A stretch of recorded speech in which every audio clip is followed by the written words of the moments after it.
How's it going, everybody? It is I, the Sport Analyst, joined by the usual suspect, or I should say usual suspect tonight. You can't see him yet, but you will see him. And when you see him, you may scream. Oh, I'm not that ugly. More for your money. Woo! Hello, everyone. I'm not that ugly, bro. I'm not calling you ugly. What do you say? You might scream when you see him. I'm like, well, thanks a lot, bro. Nice hype man you are. I'm not going to take you as my wingman. The ladies, like when ladies love Cool J, they scream because you're good looking. Oh, okay. How's it going? Nice save on the rebound. Yeah, and then you say suspects like, oh, is someone joining us during our theme song? But how's it going, Ontario? So you always good to see you at the desk. But I think we should start off with the Olympic hockey. Dan, I just want to talk to you before we talk about the games themselves and where we are in the standings. How have you been enjoying the Olympics so far? Yeah. I mean, that's all I gotta say about it, right? I mean, it's been okay. I've been watching it. I haven't been watching all of it live because I've just been really odd timing, which I know no one can help, right? Because of different time zones. But not the same intensity, I think, as a NHL game or a Four Nations face-off game. And call me crazy, but that's just the way I see it. I'm hoping it's going to pick up intensity when we get up to like the gold medal game and all that stuff, and it'll be cool. At least today in the game in France, we saw a little bit of fight, from Mr. Wilson and the Gaines. That was pretty cool. And during the America and Germany game, we saw some talking back and forth between Kachuk and Draisaitl. So we're starting to see it pick up a little bit. So that's sweet. Yeah, absolutely. I will say that, Dan. I do agree with you that the games are getting more intense as we're starting to get going. So, but I am, we are going to talk about the standings and where everyone faces and who's facing who. But I actually think a part of the reason why the Olympic hockey hasn't felt as intense is the groups of the way they go. So, yeah, that's a good point. When we break down the groups, right? Every group has one out of the, because what? There's 3 groups, right?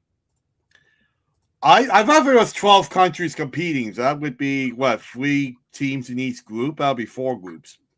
So when we look, I could be wrong. When we take a look, and you're right, Dan, there are 3 groups of 4. Oh, so it's 12. Okay. So when we look, right, we have Canada, Switzerland, Czechia, France. No disrespect to Czechia, but they've been very disappointing so far. Canada is clear. Then you have another group that's U.S., Latvia, Germany, Denmark. Okay? Very clear. And then we're going to get to some comments here. Very, very clear at who's going to be your number 1 seed. Then you have Slovakia, Finland, Sweden, and Italy. That group is so stacked that it's made the rest of the other groups look like crap. And what determined the groups? Like how they finished last Olympics? But that really wouldn't make any sense either because you're comparing the non-NHL groups to NHL groups. Well, that's what I was going to say, right? But I don't know what the magical answer is. How do they make for groups? Do you know? Well, I don't know, but however they did it, they were stupid. I agree. Riddle me this for this. Mm-hmm. 2 groups instead of 3. Mm-hmm. Okay. Group 1, Canada, Sweden, Slovakia, Latvia, Germany. Mm-hmm. Group 2, US, Finland, Denmark, Czechia, Switzerland, France. Yeah. That makes a lot Now more you sense really to me. divided out those groups much more evenly. 100%. Or even this, even if you just threw, I don't know, put Slovakia in Czechia's group even. Yeah. Right? But then the problem is, again, then you're still having another group with the U.S. I think without Russia, and I understand, we're not going to get into the politics behind it, but without Russia, I don't think the 3-group system works. Well, I don't think it's just hockey. I think there's a lot of sports that are suffering without Russia the past few years. Hockey's the main one. I get hockey's the main one. I totally get it. But Russia's a big part of the world, and it's a big part of the Olympics, both summer and winter. The Russian government puts a lot of money into sports and athletes, which, makes sense. And we're one of the biggest country. We are the biggest country in the world, like geographic-wise. So it's a big miss. Oh, Key is calling us out. Why is everyone hating on this year's Olympics? The side hustles have been amazing. Skiing, snowboarding, all that, including time record times. And no, I think we've seen some phenomenal in other areas. I've never seen so much controversy in curling in my entire life. Yeah, that was sweet. However, I do feel when I'm looking at the hockey side of it, the 3 groups without Russia just doesn't work. And that's the thing. I'm really hoping the next set of games are going to be more intense, but besides of the second group with Slovakia, Finland, Sweden, Italy, Canada outscored teams by a goal differential of 20. I'm sorry, it's not even close. And I just think we really need to make this more competitive. With the way things are today, I think if you went 2 groups, it would have made things a lot more competitive. But Keith, I do agree with you. The Olympics as a whole has been absolutely phenomenal. Yeah. Hello. Always good to see you at the desk. And that's what I was going to say. I wouldn't hate on the whole Olympics. Right? We were watching not snowboarding, the ski jumping. So I don't know what these things are called, but it was very interesting. The curling this year has been really interesting, really tight, controversial. That's awesome to see. It's nice to see curling, technically curling is Canada's national sport, right? We also think it's hockey, but it's curling and rugby and lacrosse are technically the main national sports of Canada. So very nice to see curling pick up and get the action that it deserves. Very tight competitive games in the curling.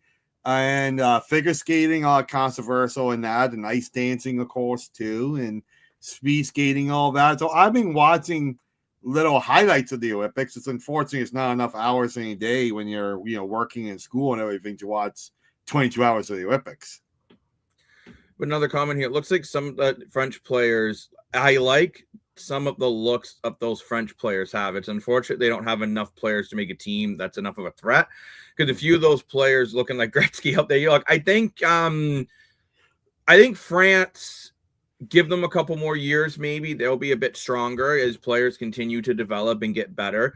I find interesting is, and maybe you guys would disagree with me, but I kind of look at where the world junior teams are, and I expect those Olympic teams to catch up within about 6 to 7 years. I was just going to say that. It totally makes sense. Maybe 2 Olympics from now.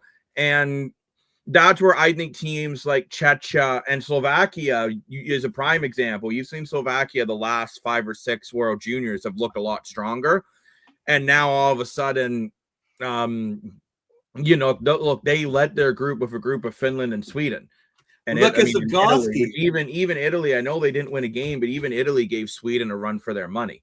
So 100%. Look at Szarsky, for example. He was a first overall draft pick by the Montreal Canadiens. And now in the Olympics, he's playing like a first overall draft pick. I know he doesn't have as many points as Connor McDavid, but he's dominating like Connor McDavid is out But there. McDavid's also playing on an overall more skilled team. Like I think Canada's well, the most skilled exactly, team right? here. Like Sikorsky has really put his team on his back, and that's what you expect from a dominant player. Kind of like how Austin Matthews is for America. But we're not seeing that with Draisaitl or Jeremy so far. We're not. Actually, I don't think we've Draisaitl's having a seen super the quiet flow. tournament. Right. I don't think we've seen the flow really affect either for Sweden. Now, part of that could be his injury and different things. And without, I don't call me crazy, Jacob. I don't think we're seeing it with Rantanen yet in Finland either. No, Rantanen's. Well, I mean, a part of that is I don't know if they're giving Rantanen enough ice time in Finland. But at the end of the day, like for them, I think they're more worried about when the games start to matter. I'll be curious to see. Finland will be happy with being second in their group. They'll be frustrated that they're second when Sweden wasn't first. 100%. And like we're not really seeing it, in my opinion, quite the same with Pasternak in Czechia. And who knows, we may see a Four Nations 2.0. I sure hope Absolutely. So. I mean, with the way Kachucks were running around against Germany today, I think it does show in this Olympics still you do need some grit. And Canada certainly brought the grit. And Wilder, to answer this question, we're not going to get into it, but it has to come down with the political climate between Russia and the Ukraine. Again, we're not going to get into all the politics. This isn't the political desk. And, but that's more or less what's the reason why they're not going to be, they have not been allowed in the Olympics, the World Juniors, any of these like best on best, which realistically in hockey, you can argue this isn't best on best without Russia in it, to be completely honest. Exactly. Yeah. Italy has a lot of non-resident. Okay, that's interesting. Okay, maybe that's why then the Italian teams, they convinced everyone to come over by giving them some pizza pies. I kid. Italy pizza pops. Remember legendary pizza pops when Italy looks absolutely gorgeous. Yeah. Yeah, it's gonna be tough for them being the fourth seed. I know. You know, that's the Lane. How's it going, Mr. Dashko? Hello, Mr. Dasko. He's busy whatever he's doing, but hello. Oh, actually, since you guys referenced the standings, we may as well take a look at where we're going to be here. So we have Czechia versus Denmark coming, and then Switzerland versus Italy. Sweden versus Latvia, and then Germany versus France. Now, the way this will work here for these teams coming in, the winner of Czechia and Denmark will play Canada. The winner of Finland, the winner of Switzerland versus Italy will play Finland. This is why the goal differential was so important between Canada and the States. The winner of the then we won that versus the States one will have to play either Sweden or Latvia. So let's be honest, more than likely they're playing Sweden. This is no disrespect to Czechia, who Canada will be more than likely facing. But I think Sweden is a good enough team that they can win a medal, and they could knock out either or Canada or the States early on. And then between Germany and France, will be playing Slovakia. So the big thing too is for Canada, Finland, US, and Slovakia, they were able to get a bye to advance themselves to the quarters. So now they're getting Monday off. Enjoy family day if you're Ontarians. And then they're also going to get Tuesday off, going to get to watch the film from the Tuesday games to prep for the Wednesday game on whoever they're facing. So getting that bye was actually really important. Oh, for sure. 100%. Because like, you know, I think some of these games we can already predict the outcome, right? But if you look at a short term at, you know, just playing an extra game here, extra game there, it all adds up because, like, you know, unlike the World Cup of Hockey, which is in the summer, the Olympics is in the middle of an NHL season, right? So you've been playing all year, partially hurt.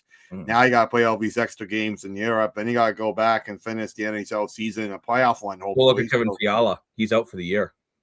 Very, very tragic for both his countrymen from Switzerland, Denmark. Where is he from? I was one of those two, but Switzerland. And when I see your comment, no, with Canada, it's whoever between Czechia and Denmark is who Canada gets. Like the way this is out here on the graphic, that's who they're facing next. But it's very sad for that. And it's also very traumatic for the LA Kings. Like you were talking, we were talking off camera, Mr. Jacob, and you say the LA Kings made that big trade, which I think they stole him, to be honest. I think Anthony Panarin for a couple of second round picks was a steal of a deal, but they made the big trade. They got Anthony Panarin for a playoff one, and now you would set up Kevin Biala, and now you lost your best goal scorer for him to set up, right? So now It's what? tough, right? Yeah. I guess the only flip side of it is with the long term injury reserve, you got that. I don't know how much he makes the top of my head, but you got that about X of cap space you can put Well, in. now you do, because he's going to be out. The only thing is you have to find out, is he going to be out for the playoffs and the regular season? Because remember, the cap counts in the regular season now. But Mr. Dashko in the comment section has called for a gas or ass.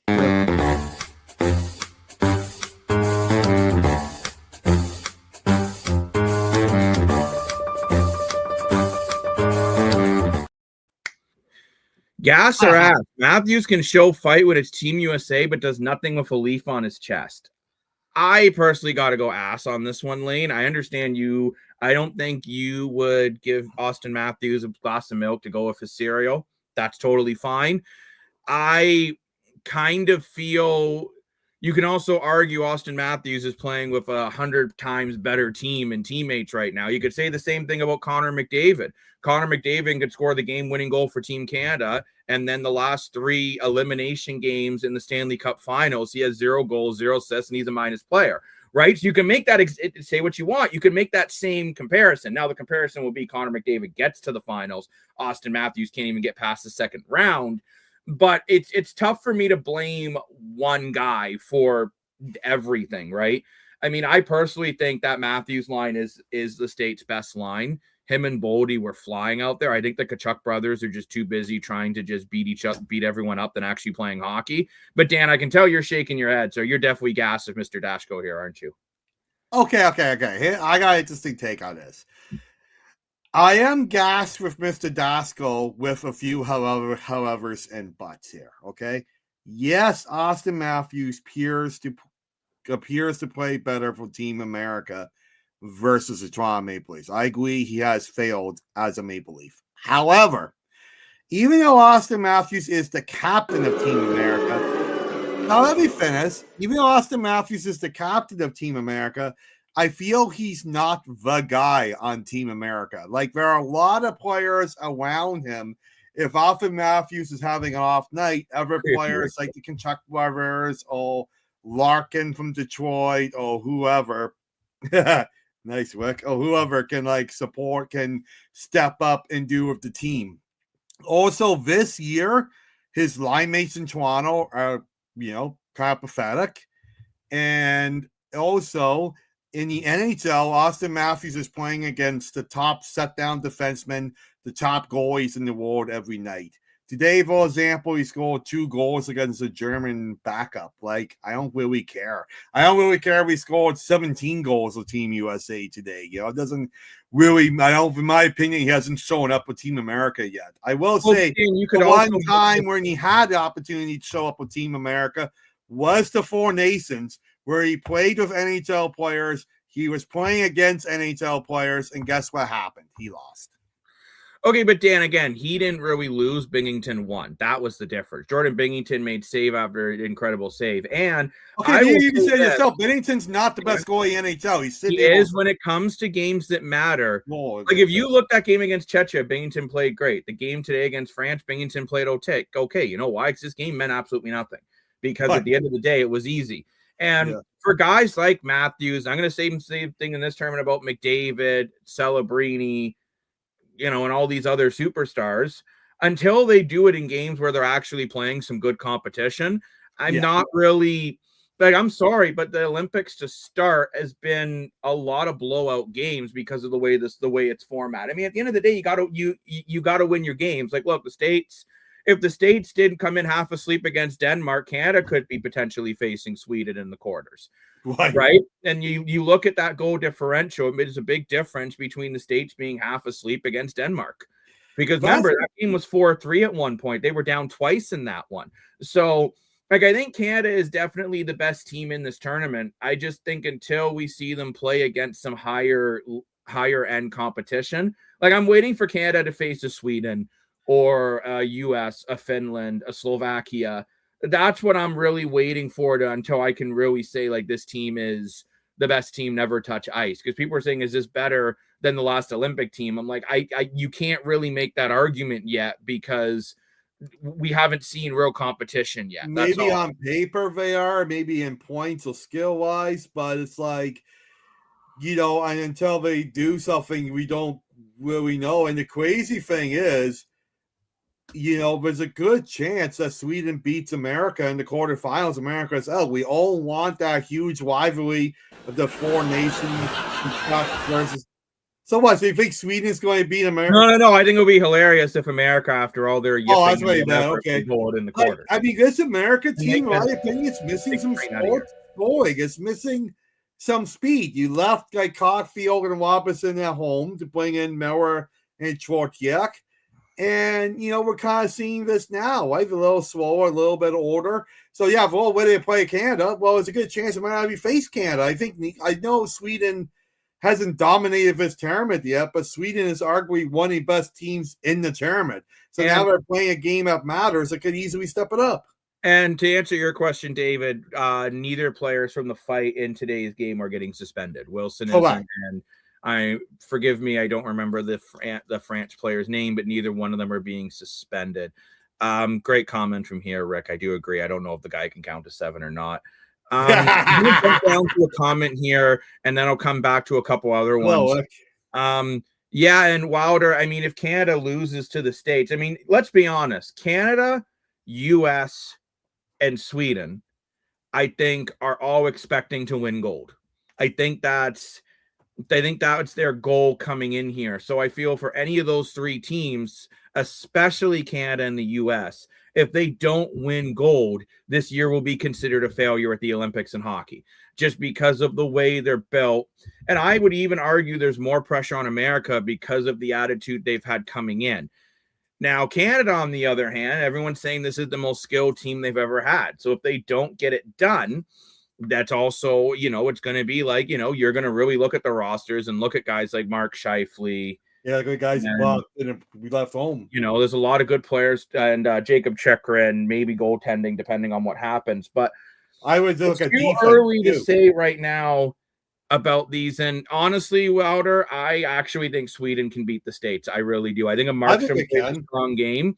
I think Sweden, if they don't buy into the Kachuk brothers being total goofs, I think they can outskill America. It just depends.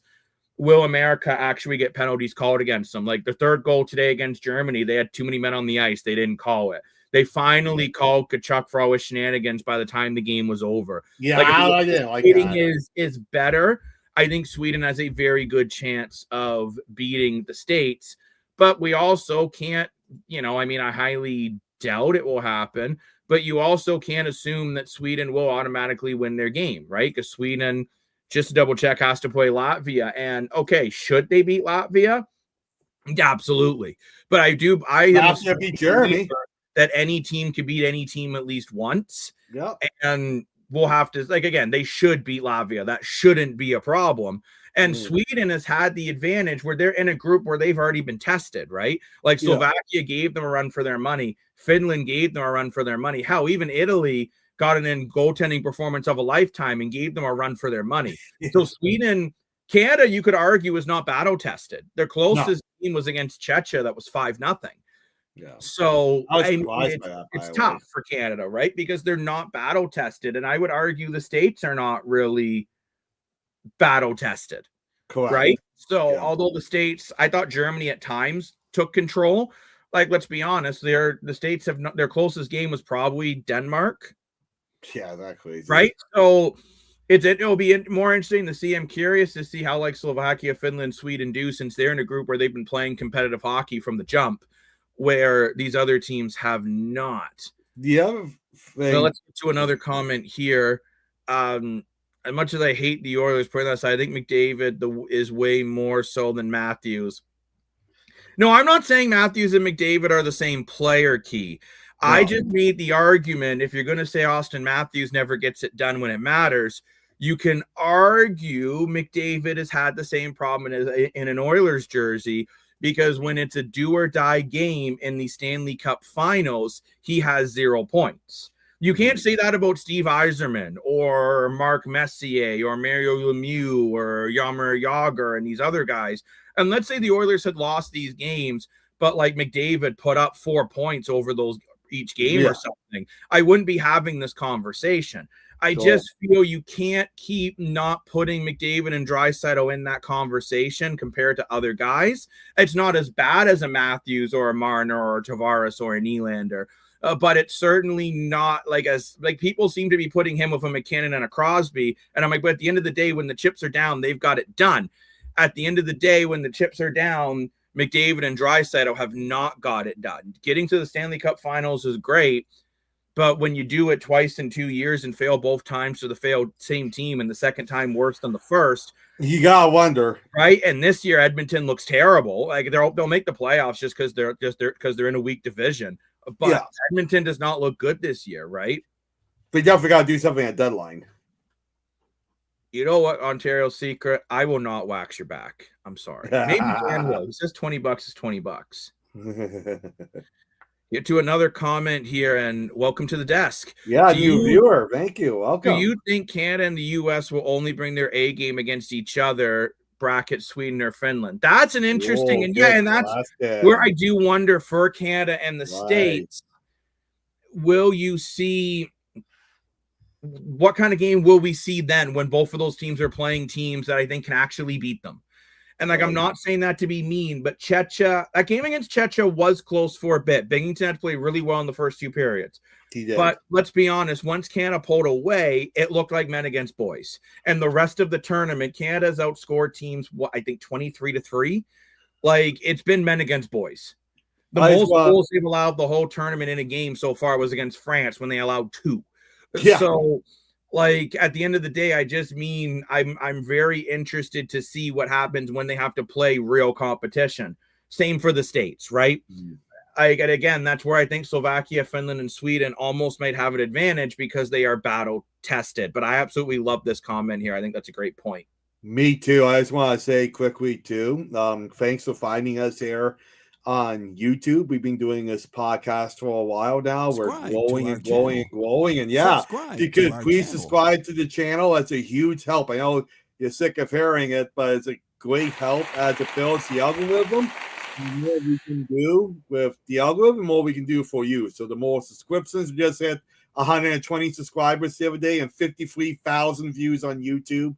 So thank you so much, everyone. More views, the more subscribing, more shares, more amazing comments that we're getting, the more build algorithm, the more we can do for you. So thank you so much, everybody. Really appreciate it. Absolutely. And Key, I do agree with you. I mean, I think this is what Tom Wilson was brought in to do for Team Canada this year. He's brought in to have that extra edge. And I have no problem with him having that fight then and there. I mean, it's a good fight to have. It should have been a 5-minute major for head contact by IIHF rules. And, it's one of those things where Tom Wilson went and handled it instead. I think if the officials handled that better, that fight never happens.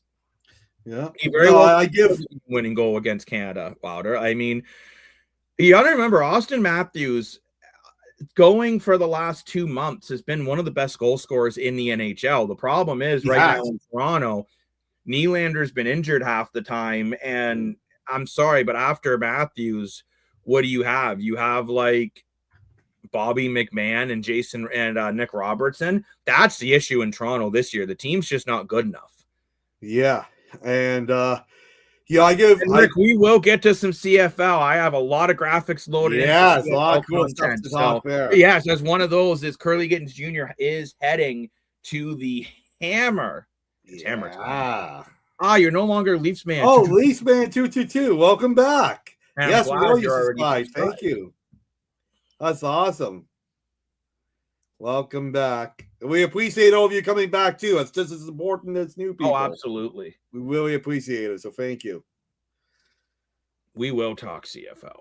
100%. Yeah. I just want to say quickly, I give Wilson a lot of credit for doing that fight because we might not make it Canada versus America, but if we do, that fight shows America that Canada's not backing down and we're ready to fight the Kentuck lovers and whatever they throw at us, right? So And it shows going into the playoff version of the hockey, too, because we're down to one round robin now, that Canada's not going to be pushed around. Even though we dominated in the scoreboard, we'll dominate physically as well. I give Nathan McKinnon a lot of credit for flowing his way around and hitting. He's 225 pounds. He's a big dude, and he's using it. Same with Connor McDavid. He's not a big dude. He's got a lot of speed, and he's been hitting too. And, of course, Crosby's never afraid to take a hit. So it's not just Wilson. It's the whole team. They're really willing to fight and stand up for each other. So it's a very positive message to share. So I really agree with it and like it.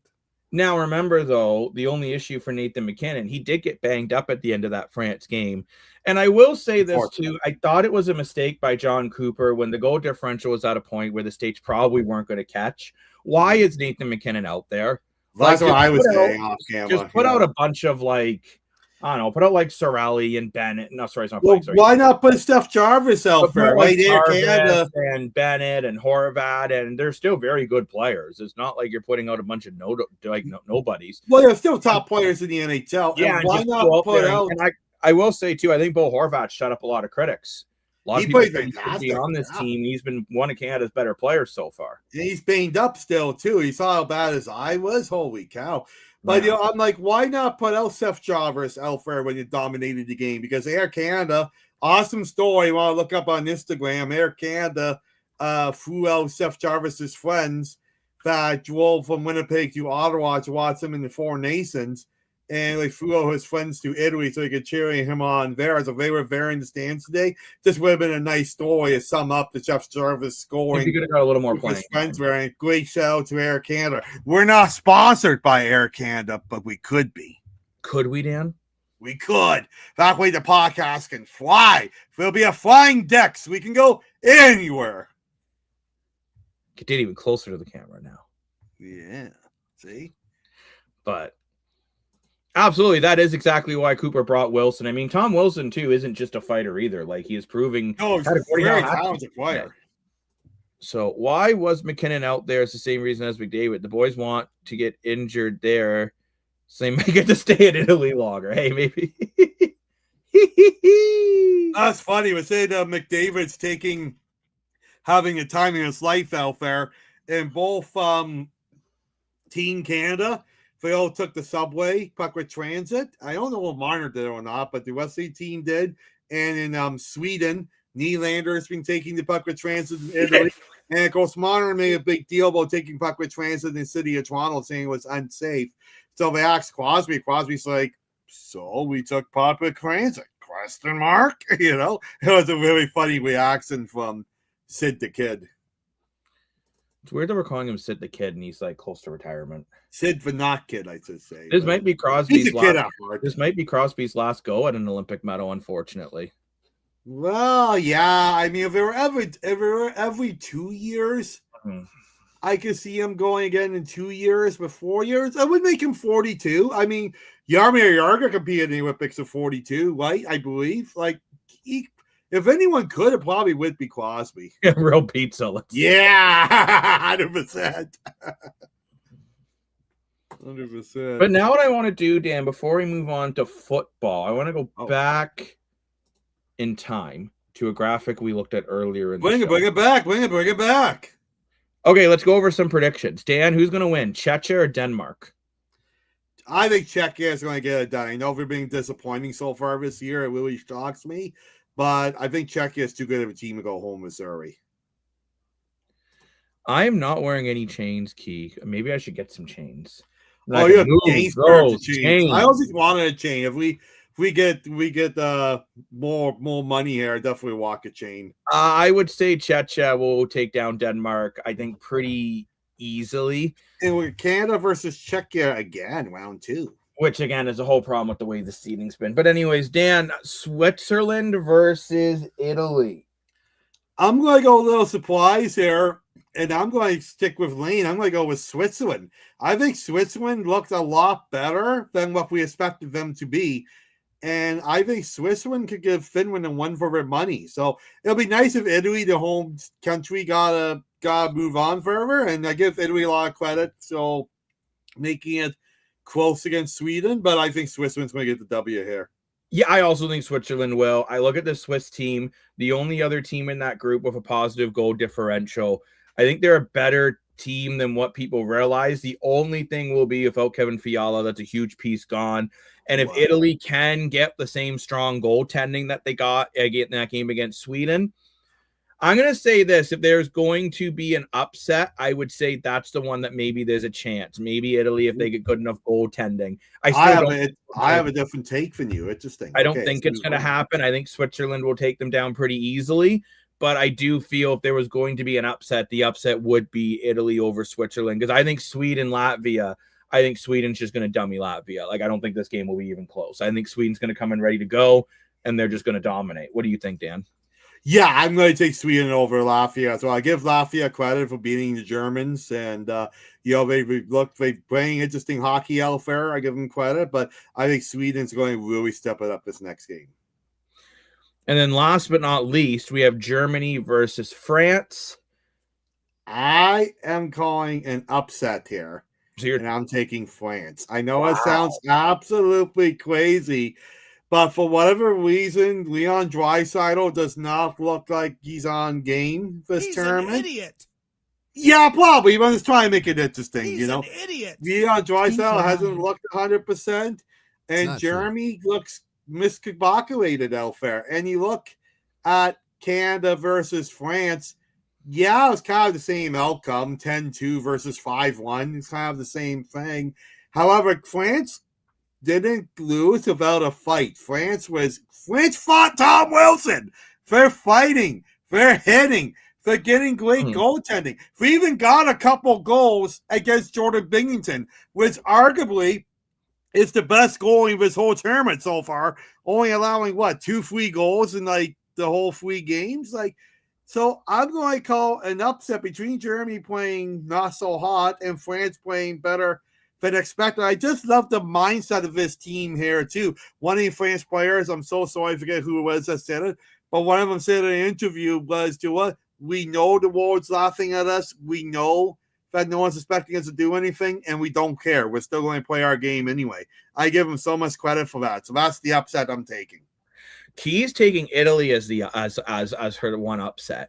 I just think the passion is there. They want to win everything at home, and it's beautiful. And I will say, I do think Italy's a very passionate group. I mean, Italy's a very passionate country in general.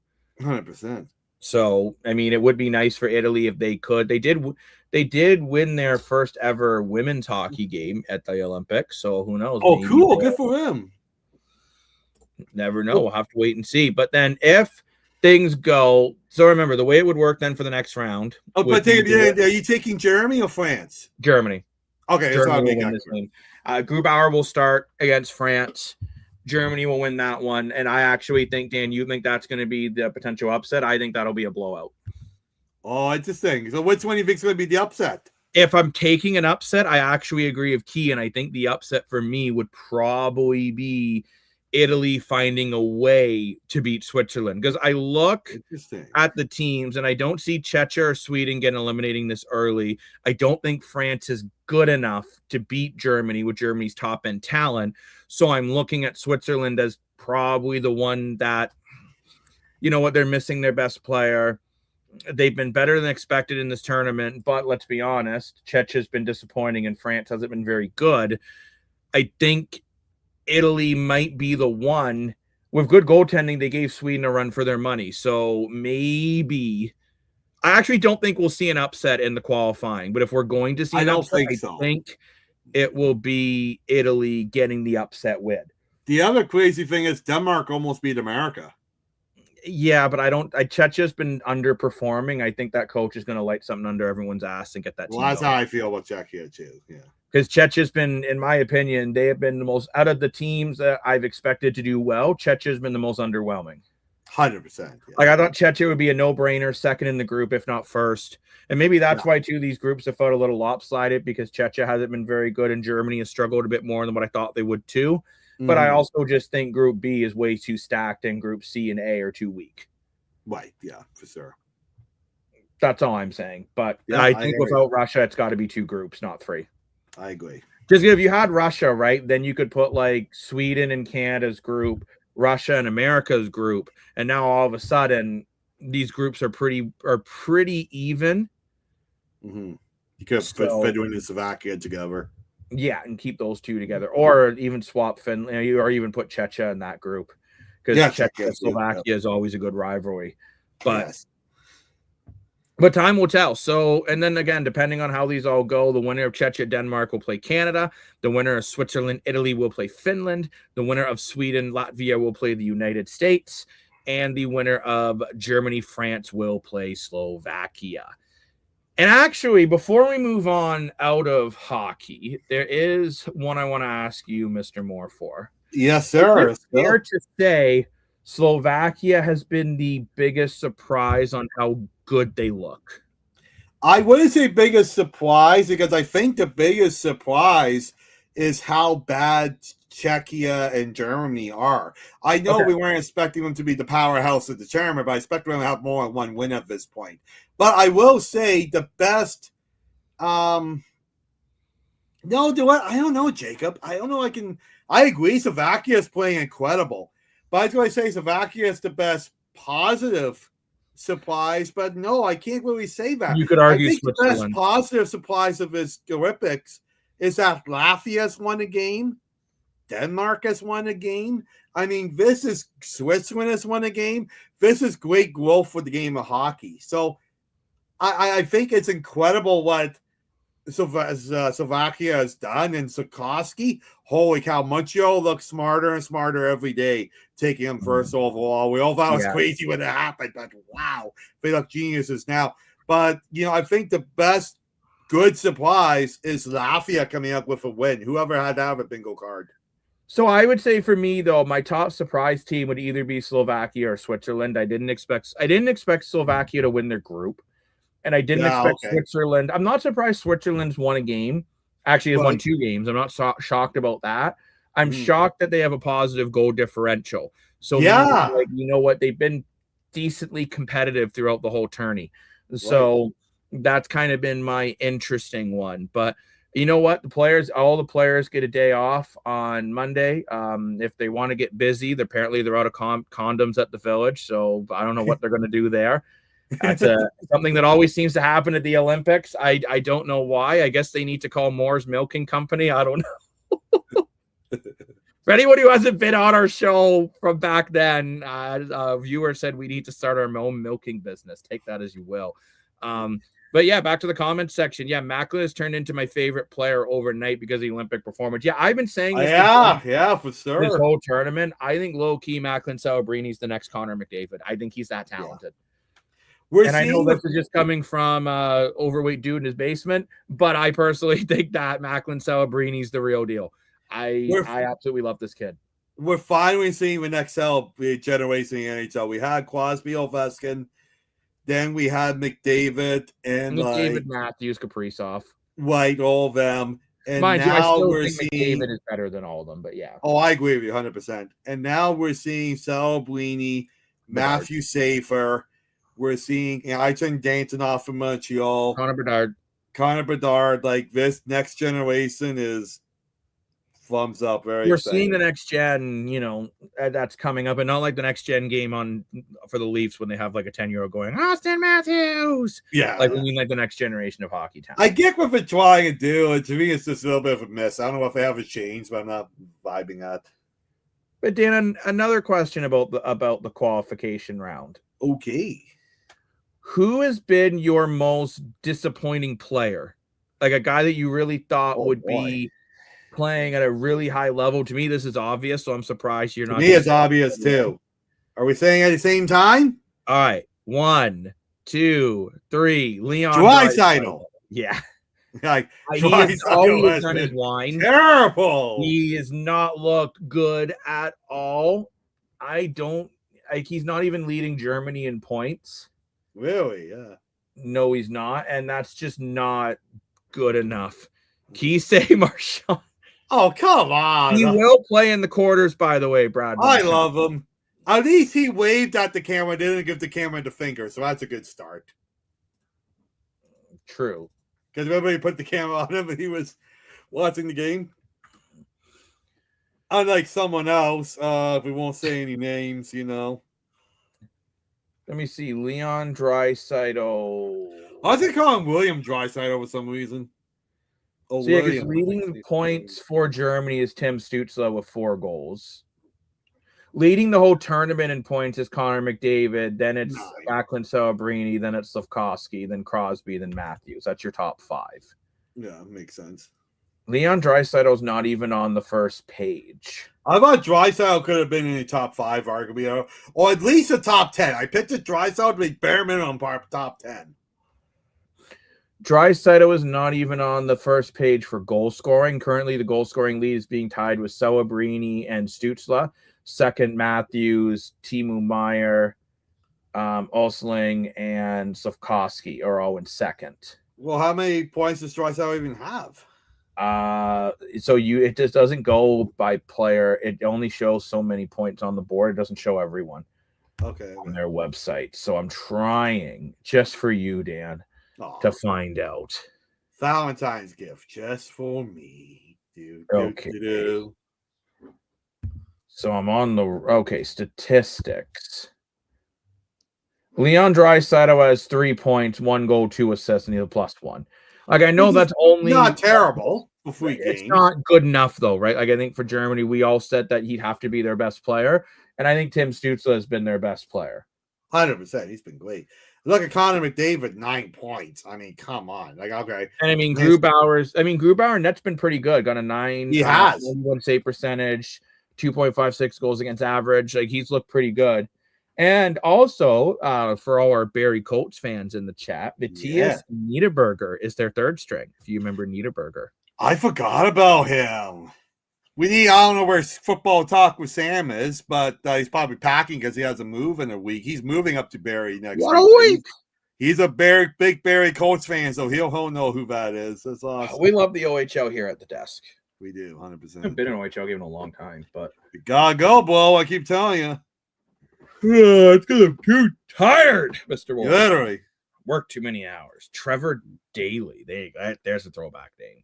Yes. The most disappointing man at the Olympics. You know what? He must have forgot to pack the prune juice. And I would say, now I want to flip that though. So the biggest surprise so far at the Olympics for me has been Macklin Celebrini. I thought he'd be 100%. Good. I didn't think he'd be in the top 5 in goals and points at the end of like the round robin. He is just been electric. I feel like he could have been, but the problem is the Team Canada is so stacked. Like you got Nathan McKinnon, you got Sidney Crosby, you got Connor McDavid. Don't forget Sam Reinhart was a 50+ goal scorer just 2-3 years ago. Well, you got him on your first line. Like, your healthy scratches are like 30 goal scorers. The guys at home are 30, 40 goal scorers. So the fact that Celebrini is not just keeping up with this group, he's dominating this group. That's very good surprise. Close second for me, though, would be Slavkovsky. I think Slavkovsky is 100%. phenomenal. He's been not just like the best player on his team. He has been a game breaker. You could arguably say he's the best player in the Olympics so far. So is he kind of is he your best player so far then? Or like biggest surprise, I should say? I think I'll follow the points. I mean, Connor McDavid is taking the best team by lead, the best team by chart. But you kind of expected McDavid to do this. Yeah, but Sikorsky's right up there for me. Yeah, because I think Sikorsky, what I've been more impressed of him is he's doing it. I have a Gasso-Aswell. Oh my gosh, that was aggressive. Okay, Dan wants to see some donkey butt. Take that as you will.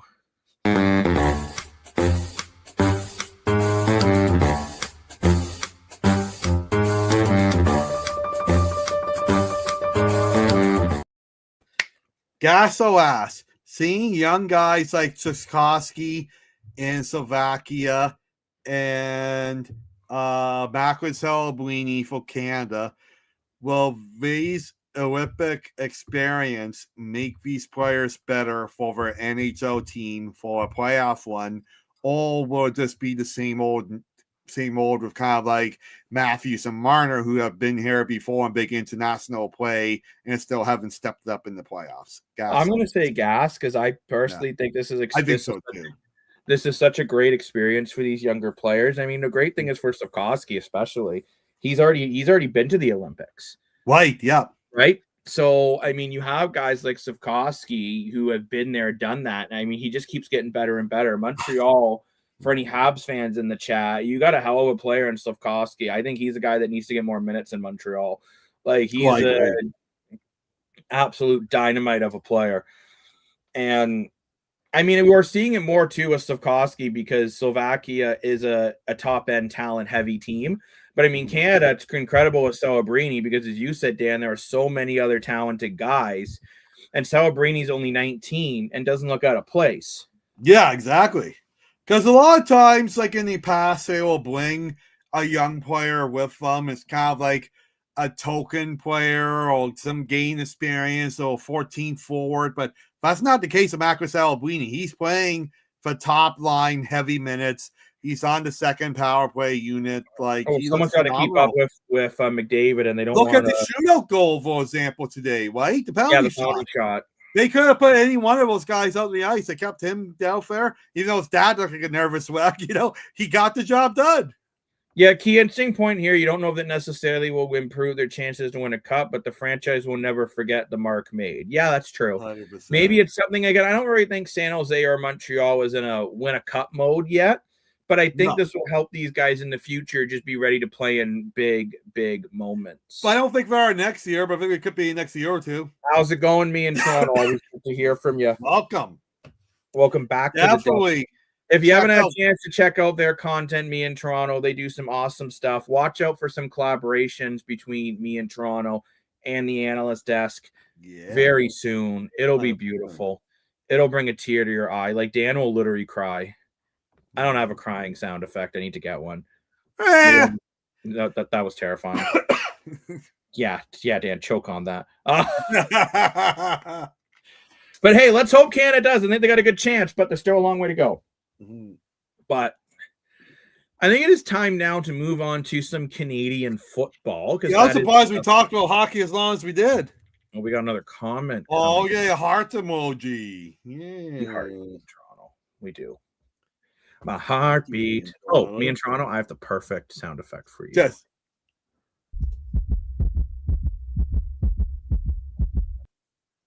Just setting some Valentine's Day heart sale fair. Happy post Valentine's Day for everyone. Absolutely. Hopefully you guys had lots of lovely times together. Hot chocolate and flowers. Well, those who do a Valentine's Day we can't talk about on the air. Anyways. So I don't know what we want to do here. We can either go through every team in the acquisitions they've currently have made. And again, it might not be every acquisition because there's been a lot, but it's kind of just like the main key ones.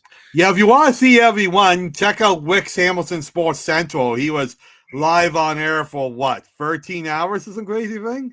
Welcome to the desk. And yes, let's go Canada. Yeah. Let's go Canada. Welcome another new viewer. Thank you. We really appreciate you. So if you could follow us on our Facebook page, that's a huge help. And subscribe to our YouTube channel. We can build the algorithm. We can do more for you. Subscribe that's a huge help. Our channel. Touchdown. Thank you. I love the touchdown. Subscribe to our channel. Yeah, obviously, I'm sure you hope that Curly Gittins Jr. I think he'll be a good fit in Hamilton. Key. I know he didn't quite work out in Edmonton, but Edmonton, I think, had to, I think Edmonton needed to make some changes. So just me. So over the whole Olympic world best thing. Yeah, some people are. Interesting. Yeah. You're not the only one, Chris. You would be putting the Olympics in the who cares category. Yeah, literally. We should start a poll, Jacob. And then Rick make a YouTube poll, Jacob. Had to split into 2 videos, Dan. It was 13 hours. I know you did. Yeah. Videos. Crazy.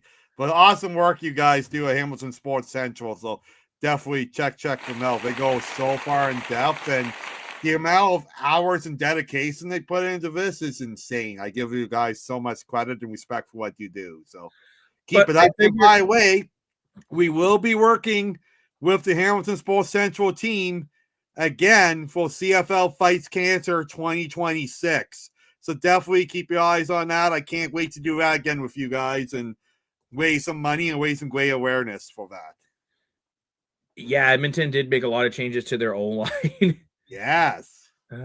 I give my boys an A- in their changes already made this off season. We've done great considering. And so you guys know too, we'll probably won't do that today because I'd like to have we'd love to hear Adam and Lane's and Sam's perspective on that. But we will do a show very soon giving our own grades because I thought some of the grades on the CFL website on free agency was a little puzzling. So I guess now we'll just I was so puzzling. But I guess now what we'll do is just be a little preview, just the two So this of is us. kind of we're gonna do a full pre-record the where we boys really break this together. down more in depth. Also, the Canadian, the Canadian, Oh. the Canada fights cancer. Thank you. CFL fights. We know it's a CFL fights cancer walk. I'm sorry, Rick. Yes. I'm not good at acronyms. My dyslexic brain doesn't like to do acronyms, but we'll call it the Canadian fights cancer walk thing, which is an amazing thing that they do. I'm sorry. Where they raise money towards different cancer groups depending on what area the Grey Cup is in. This year, the Grey Cup is playing in Calgary. Thank you, Rick, for telling me it's okay. And big bonus there. There's an auction event going on March 7th. So assuming you can place bids online. I forget, Rick, you have a remind me where the actual event is being held. I think it's held in the Toronto Hamilton area. But there is a Whitson McManus jersey that's autographed, by the way, is in a Tie-Cat jersey. So plus new hot off the press. I know it hurts. I know it hurts, but it's true. So Flush Hockey Plus Tie-Cat jersey up for auction, and the proceeds goes to the CFL fights cancer. So great thing. And Key will definitely be in touch. We'd love to have you on for that one. Yeah. So what we'll do, this will be a bit of a preview. So if there's some names that are missed or whatever, remember, these are just kind of some of the main ones that I could remember. Actually, I messaged Rick for a little bit of help with Hamilton, not going to lie. Shout out to Rick. Well, let's start off with Toronto. So now, mind you, these aren't just free agency. This is some just kind of, did a more just roster changes in general. But Deshaun Amos, Robert Priester, Andre Miller, Jonathan Congo, Dwayne Hendricks, Peyton Logan, Darius Pickett, Dakota Shapley, and Ralph Hawley. Well, it's all fine and dandy, but I agree with Chris in the comments here. The fact that they lost McManus is a huge loss, It is, but at the same time, they still have Judge and they brought in Pickett. And I love Winton McManus. He's my boy. Mm-hmm. But at the same time, he had a lot of injury problems. And the cap had to come from somewhere to bring in Amos and Priester. And I've seen online a lot of people arguing, saying they'd rather have McManus and Amos and Priester. But you got to remember, they play different positions. And what were the two biggest issues in Toronto? Running back. And what else? Special teams. Okay, I was going to say running back and the defensive back position. I mean, that's the thing. We still haven't really taken care of the running back situation. Well, you kind of have with Peyton Logan, although, as Rick is saying, hearing Peyton Logan as a backup for Grant, I think Peyton Logan will be used in the running game as well. And also, as Rick's pointing out as well, Dark Angelo, he's a phenomenal. Yeah, I love Dark Angelo. Absolutely phenomenal linebacker who I think he made a big improvement. I mean, he made big steps last year. He did, right? So I think last year to the end. McManus. And Chris, I'm also really happy to see Amos back. Oh, me too. I love Amos. Sorry, Rick, you lost him. And Hawley, the money had to come from somewhere. And they didn't want to take it from the quarterback room. If you saw another previous episode, I said I think it's because nobody really wanted to take the risk on Kelly, and they don't want to get rid of Arbuckle because he's their security blanket. So I think Toronto was stuck there, which is why Toronto was lost at the receiving position quite a bit. I mean, the receivers are still stacked in Toronto. They're still stacked. And losing McManus to bring in these other guys. But Darius Pickett, Cameron Judge, and Dark Angelo, you have three really good linebackers. So 100% you do. I think Toronto was done well in free agency. If you want to hear my grade on them, you're going to have to wait. Mm-hmm.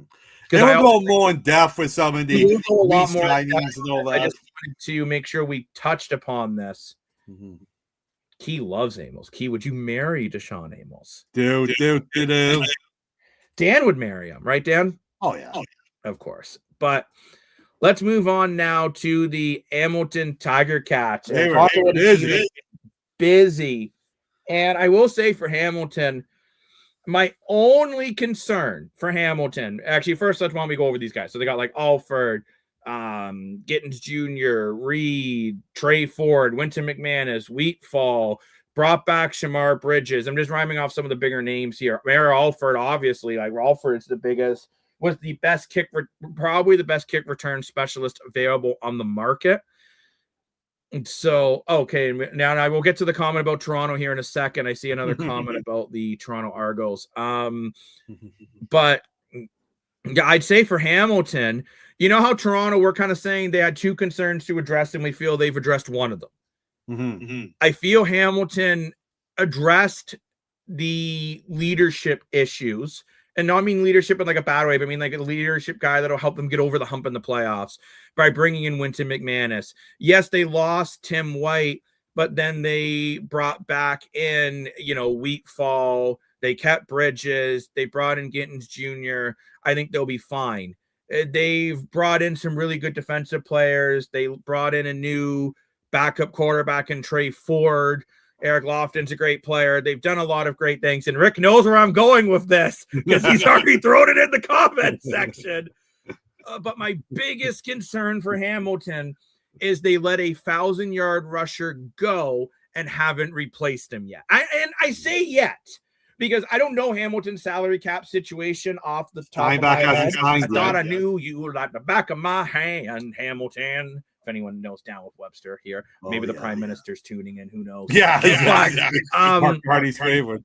I that is my only concern about Hamilton would be the legitimate issue of, and I get what you're saying, Rick. Running backs are a dime a dozen. I think the Argos said the exact same thing last season. Gonna work out. Blew up in their face. And you might say, well, Bo Levi Mitchell is better than Nick Arbuckle. Honestly, I thought last season they were pretty damn comparable. Yeah. So, and I don't know, it'll just be interesting to see. But I think overall, though, I think Hamilton's done really well in free agency. Your thoughts on that, Dan? 100%. I'm shocked they've done as much as they did because, they didn't have a bad year by any means last year. I get they didn't win the Grey Cup, but they still did okay. So I thought they kind of won it back, and no, they did amazing. So, and yeah, I love the Argos as well with that last comment that just came up. So thank you for that. And don't worry, Chris, we will get to your other comments here. I just want to get to some of these about the Hamilton Tiger Cats. Heck no, I'm already a Oh, okay. Sorry, you can't be married to Steven Tyler. Well, you could be. I mean, no one's really going to stop you. Be like the opposite of sister wives. Why stay having multiple wives of multiple husbands? And yeah, you know what, Rick? I would say fair enough because losing Deshaun Amos is I would say a huge loss. But I still think when I look at Hamilton, I'm concerned about the running game. I'm not saying that they don't have someone in the system that maybe will be phenomenal, right? As you point out in the comments further down here, Greg Bell was a rookie a year and a half ago, right? But he also had James Butler as a mentor. Now you can argue Augustini's there to be a mentor for the next guy up for Hamilton. So maybe Hamilton will be fine. But Rick, maybe you can throw it in the comment section. Does Hamilton still have any cap space to work with? I'm not 100% sure. They had almost 900,000 going into it, but they spent a lot of money. They have. The big signing for the Cats is Ford. Bo Levi Mitchell was ordinary. Wow. Ooh. I don't know if I'd say he was ordinary. He led the league in passing yards or was second or something. He was towards the top. I do give Hamilton credit for taking. I do like the signing Noah Trey Ford. I love the signing. Yeah, none of us, I don't think saw this coming, but I like it because it's like Bo Levi Mitchell, I thought played well, but for a couple games, it's like, oh, you might give him a West. And I don't even remember Hamilton's backup quarterback last year. Taylor Powell. Yeah, he was okay. He's actually quite I felt like if they had someone a little bit better, they might give Bo Levi the odd night out. Though if he's having a bad game, they might pull him. Or, let's say if we're up by a lot, they might put someone in for the fourth quarter. And Trey Ford is that guy. He's not, in my opinion, type of guy that can step it up and take over a franchise. But hopefully under 15 Bo to Levi 9. Mitchell's leadership, Trey Ford becomes that guy next year or two when Bo Levi Mitchell's ready to retire. So we didn't see Hamilton one out grabbing a backup quarterback in this offseason. At least I didn't. But I think the fact that they did was a good move. I have a gas or ass about that.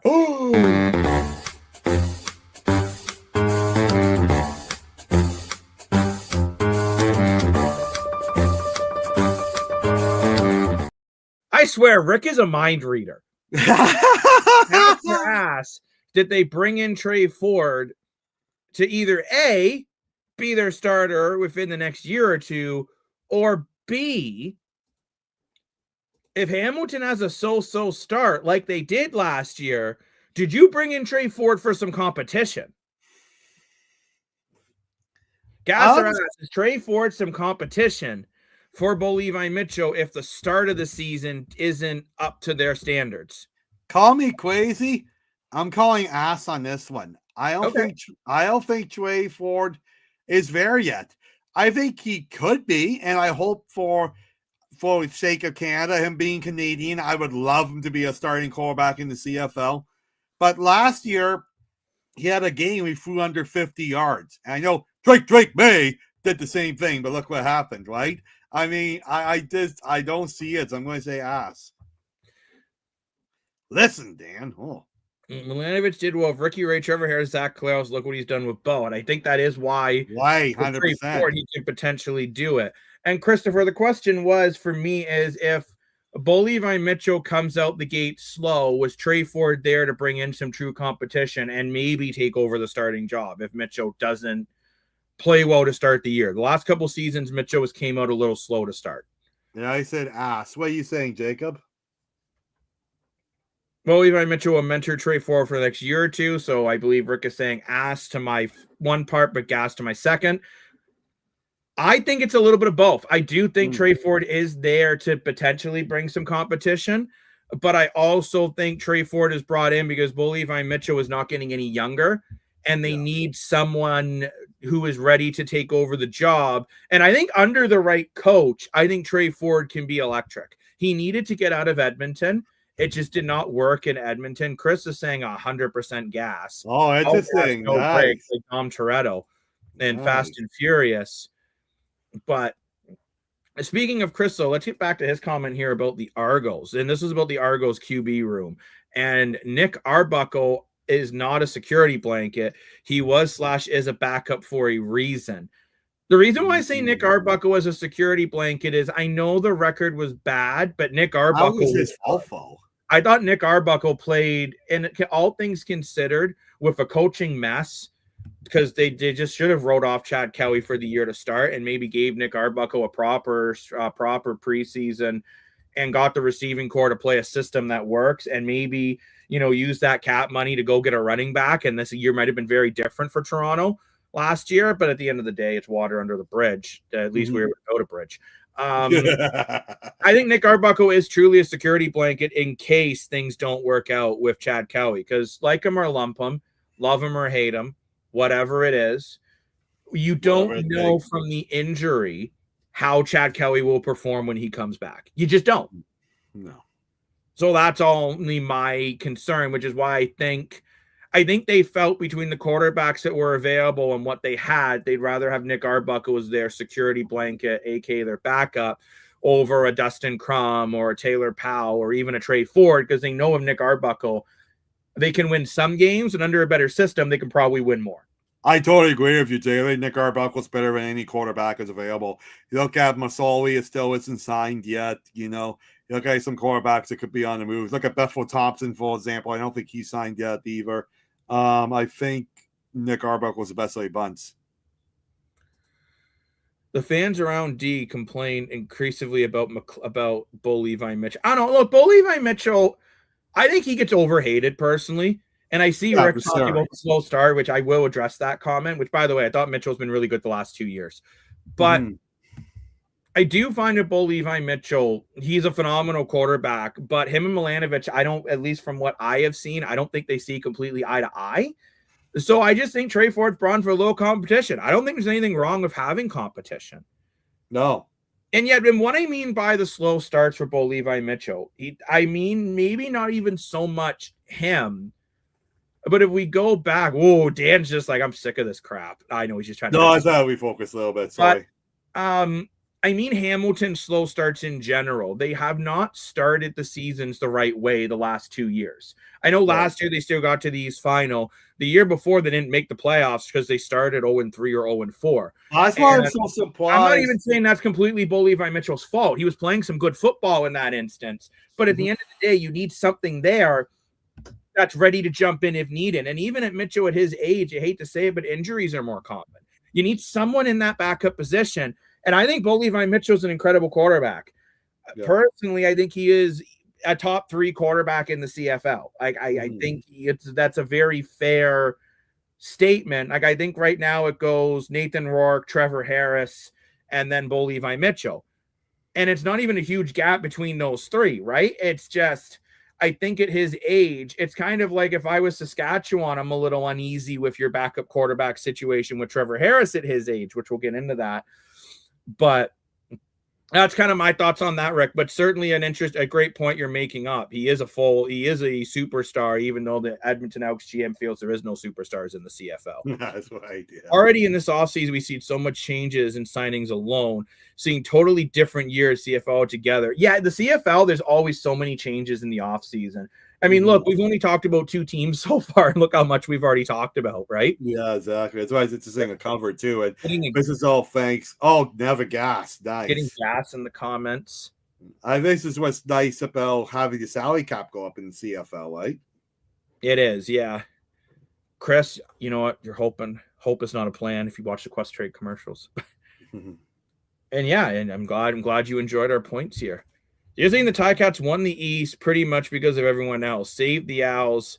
I mean, yeah, the Owls were good. I do agree. Toronto and Ottawa struggled, but at the end of the day, Hamilton won their games. This is coming from an Argo fan, right?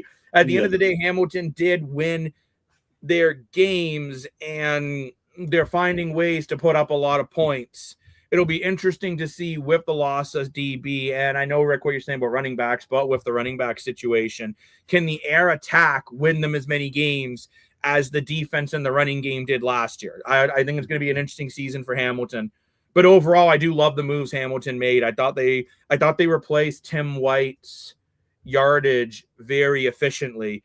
You could argue a lot better than the Leafs replayed Mitch Marner's point total. Not that I want to get into the Mitch Marner yet, because Dan Lane isn't here to have your side, so I don't want to argue if you was not. But yeah, I think Hamilton's done a really good job, because whether you like Tim White or not, that's a lot of yardage, right? And that's a 1,000-yard guy every year, and they replace the yardage more with depth. And I think they're hoping Shamar Bridges will have a bounce back year, because rookie year he was great, sophomore year he was bad. And I think where was he in sophomore year last year? He didn't do much. He really struggled. Where was he, Bo? Hamilton. Oh, he stayed in Hamilton. Okay. Yeah, he re-signed in Hamilton. I just kind of threw him on there because he re-signed. Oh, that's okay. I'm with you now. Yeah, sorry. Keep in mind, Ticats have offered more multi-year deal this year than past years. That's interesting, too. So Hamilton must like their group. And I like Hamilton's group. Like, I actually think they have a really solid team. I think adding McManus to the leadership group is really going to help. I think adding some young guys and a talent level of Trey Ford. And I am curious, Dan, I'd like to ask you this, although your second favorite Ticat fan isn't here because Lane's not here. Rick, you are Dan's favorite. We all know.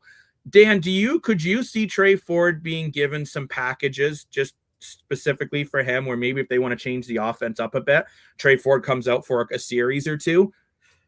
100%, because Trey Ford has the running ability, almost like a running back or a special teams kick returner type of player. He is a phenomenal. Why is amazing. Even though I say my things about Trey Ford at the times, one of the best CFL plays I've witnessed with me in person. I've been in 2 Grey Cups, but the most amazing play I've seen in person was Trey Ford in BMO Field. We ran back like 30 yards and threw it like 50 yards or a touchdown. This guy has the ability to escape any pocket plusser whatsoever. He has the ability to run for the first down.